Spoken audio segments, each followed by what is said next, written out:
কিন্তু সেই সম্পর্ক দাদাগিরি কিংবা স্বামী স্ত্রীর নয় বা রাখি বন্ধনের নয়, যে সম্পর্ক আওয়ামী লীগ ভারতের সাথে তৈরি করেছিল। আমরা চাই মূল্যায়নের সম্পর্ক, মর্যাদার সম্পর্ক, ন্যায্যতার সম্পর্ক। ভারত আমাদের প্রতিবেশী রাষ্ট্র, তাদের সাথে আমাদের সম্পর্ক রাখতে হবে। দেখেন, যে কথা আমাদের মাননীয় স্বরাষ্ট্রমন্ত্রী জাতীয় সংসদে দাঁড়িয়ে বলেছিলেন যে স্বামী স্ত্রীর সম্পর্ক বিচ্ছেদ হয়, কিন্তু প্রতিবেশীর সাথে বিচ্ছেদ হয় না।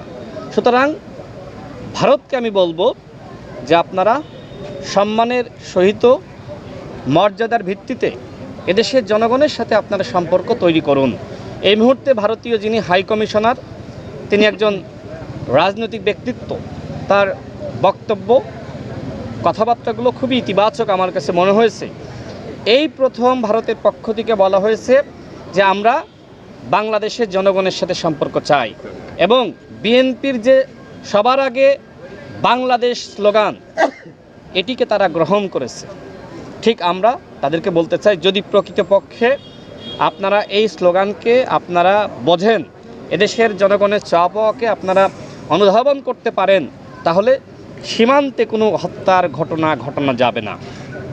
পুশিন পুরোপুরি বন্ধ করতে হবে, এবং রাজনৈতিক সাংস্কৃতিক আগ্রাসন সেটি বন্ধ করতে হবে।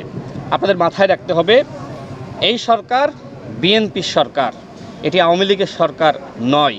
এই সরকারের প্রধান এমন একজন ব্যক্তিত্ব যার বাবা এবং মা এই দেশের জন্য সংগ্রাম করেছেন, আধিপত্যবাদ এবং আগ্রাসনের কাছে কখনোই মাথা নত করে নাই। সুতরাং আপনারা অতীতে যেটি দেখেছেন, সেই ভারতের সাথে ভারত বলল আর ভারতের সমস্ত কথায় রাজি হয়ে যাবে, সেটি সম্ভবপর নয়। ইনশাল্লাহ আস্থা বিশ্বাস রাখুন, এই সরকার যেভাবে এগিয়ে যাচ্ছে, দেশ এবং জনগণের কল্যাণে কাজ করে যাচ্ছে, এবং এই সরকারের যে ফরেন পলিসি, সবার সাথে বন্ধুত্ব, কারোর সাথে শত্রুতা নয়। সুতরাং এই ফরেন পলিসিতে যারা ঐক্যমতে আসবে, সবার আগে বাংলাদেশ স্লোগানকে যারা গ্রহণ করতে পারবে, তাদের সাথে আমাদের সম্পর্ক মজবুত হবে। আমরা ভারতের সাথে সম্মান এবং ন্যায্যতার ভিত্তিতে আমরা সম্পর্ক চাই। আর একটি যে প্রশ্ন